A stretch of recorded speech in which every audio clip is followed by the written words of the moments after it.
નમસ્કાર મિત્રો, V S. Patel college of arts and science બિલીમોરાના ગુજરાતી વિભાગમાંથી હું આરતી પાંચાલ. આજે આપણે વાત કરીશું નાકરનું જીવન કવન વિશે. તો આવો નાકરનો સામાન્ય પરિચય મેળવીએ. નાકર 16મી સદીના પ્રમુખ કવિ હતા. પૌરાણિક કથાનકો ઉપર આખ્યાનો રચવાની મધ્યકાળની દીર્ઘ પરંપરામાં નાકર એ ભાલણ અને પ્રેમાનંદ વચ્ચેની મહત્વની કડી છે. નાકર એ વડોદરાના દિસાવાડ વાણિયા વિકાના પુત્ર હતા. નાકર પોતે વણિક હતા. આથી એ પોતાના આખ્યાનો નાગર બ્રાહ્મણ મદનસૂતને, કે જે એમનો મિત્ર હતો, એમને વાંચી આપવા માટે આપતા હતા.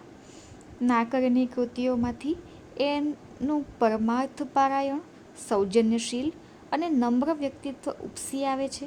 આમ પ્રેમાનંદના સબળ પુરોગામી તરીકે નાકરનું મધ્યકાળમાં નોંધપાત્ર સ્થાન છે. તો આવો હવે નાકરના સાહિત્ય સર્જન વિશે વાત કરીએ.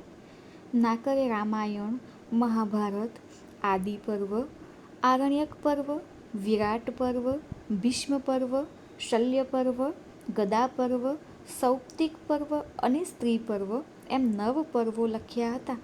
જૈમિનીના અશ્વમેઘને આધારે એમણે લવકુશાખ્યાન, મોરધ્વજાખ્યાન, વીરવર્માનું આખ્યાન, ચંદ્રહાસાખ્યાન, સુધન્વાખ્યાન એમ 5 આખ્યાનો લખ્યા હતા.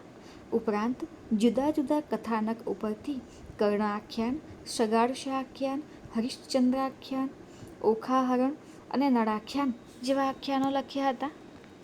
આ ઉપરાંત જોઈએ તો કૃષ્ણવિષ્ટિ, ભ્રમર ગીતા, વ્યાઘ મુરલી સંવાદ, ભીલડીના દ્વાદશ માસ, વિદુરની વિનંતી, ભવાનીનો છંદ અને સોગઠાનો ગરબો એ જુદા જુદા પ્રકારોની પ્રકીર્ણ લઘુકૃતિઓની રચના કરી છે. નાકરની કુલ 30 કૃતિઓમાંથી રામાયણ, આદિ પર્વ, ભીષ્મ પર્વ, અભિમન્યુ આખ્યાન, કર્ણ આખ્યાન, નળાખ્યાન, વીરવર્માનું આખ્યાન, કૃષ્ણવિષ્ટિ, ભવાનીનો છંદ, ભ્રમર ગીતા, સોગઠાનો ગરબો જેવી કૃતિઓ હજી અપ્રગટ છે.